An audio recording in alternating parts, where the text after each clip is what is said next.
everyone, this is Big Entertainment and we are back again, and here now we have another video for you, and we're going to talk about the recently huge breaking news that it will indeed be Paramount Skydance, who will be the new owners and acquirers of Warner Brothers Discovery. The huge news dropped recently on Thursday the 26th of February 2026.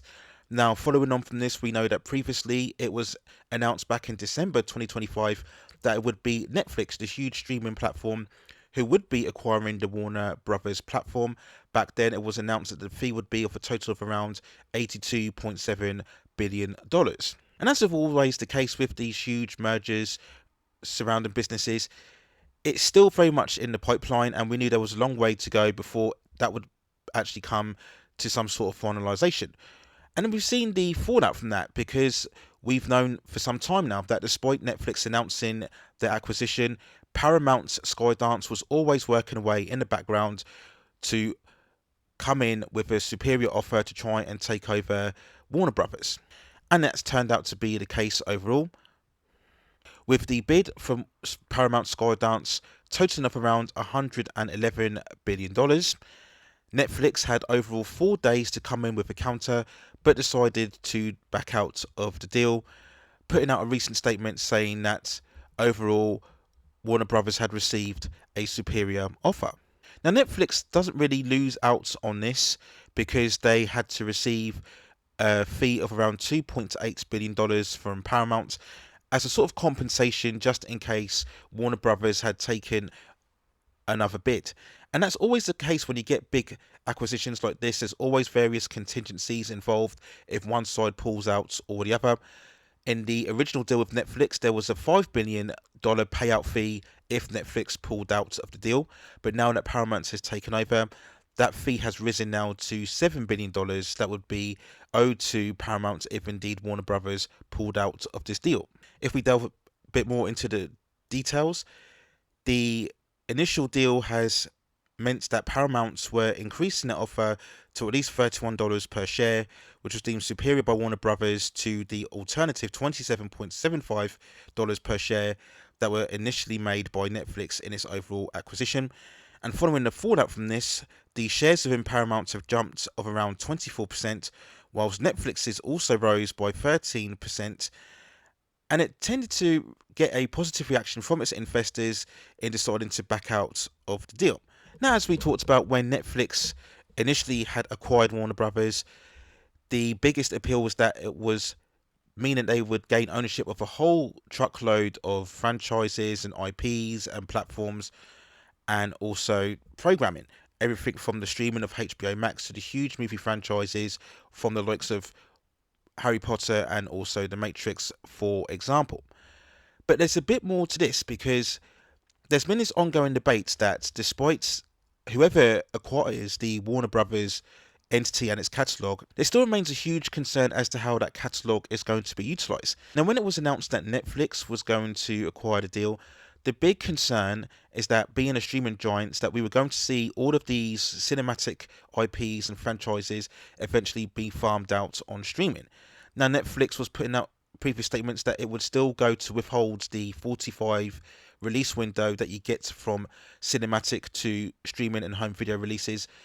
But knowing the business and the fact that they are prioritized by streaming, we knew that that probably wouldn't last at some point, that window would probably close as the deal came to fruition, because ultimately Netflix's priority is their own streaming platform. So why would they continue to invest in cinematic releases when they could just put them on their own streaming platform, where they gain, of course, a larger share of the revenue and also the profit that is to be gained from watch hours, investors, advertisers, and also subscriber rates.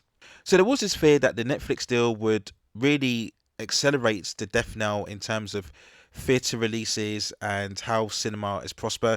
We've already gone deep into the debate and conversation about how longer theatres are going to sustain themselves because of these reduced release windows, and the fact that more and more now viewers are saving their pennies rather than venturing out to the cinema.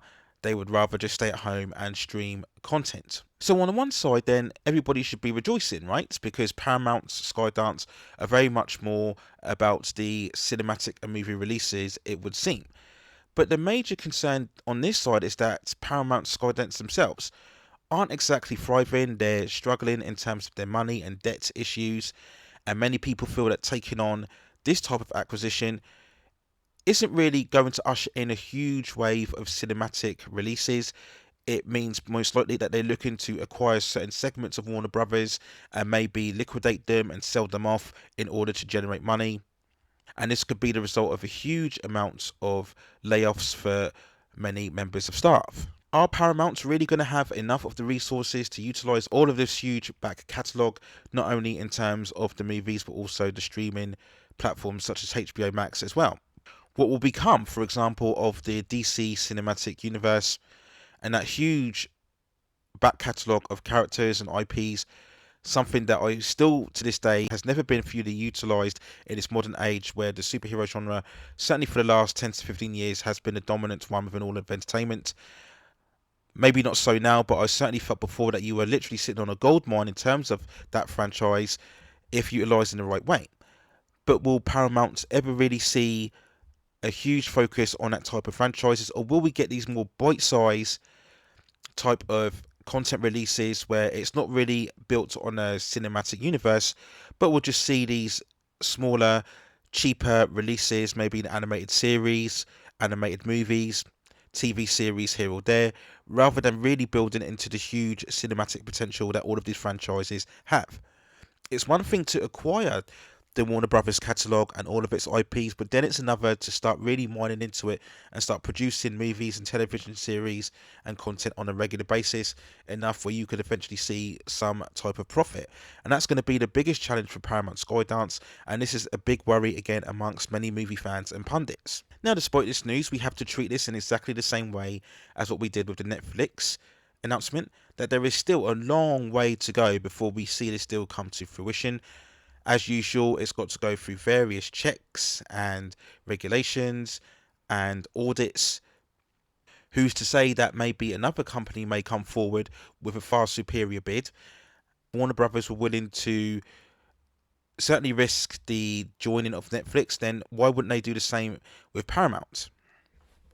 This is about big business at the end of the day, and it's always the highest bidder who will end up reaping the reward. So we will need to wait and see what happens in the next upcoming months with future announcements and whether this deal will actually go through. It'll be a really huge disaster if it doesn't go through, and Warner Brothers Discovery will then be left in some sort of limbo. They won't exactly instill any more confidence to have two failed acquisition offers not going through. So hopefully this goes through this time around from their perspective. But it's very interesting to see here. Again, there'll be lots of speculation and predictions, but at this moment we don't really know what will happen. Certainly from my point of view, I'm more interested in the entertainment in terms of movies and television series that we will see released or put out when this deal, if this deal actually goes through, and what it will really do in terms of theatrical releases and a whole form of entertainment going forward. Again, we will need to wait and see. So there's overall thoughts and feelings on the huge announcement of Paramount Skydance taking over the acquisition of Warner Brothers Discovery from Netflix. Let me know what you think in the comments below. And if you have any other further movies, television series, or any other topics for the pop entertainment and culture scene that you'd like to see me cover, and I'll see if I can provide further commentary for you on that subject matter within the future. Please also hit like the subscription and notification buttons so I can provide you more quality content like this in the future. But that's it for now. Take care of yourselves, and I will see you very, very soon.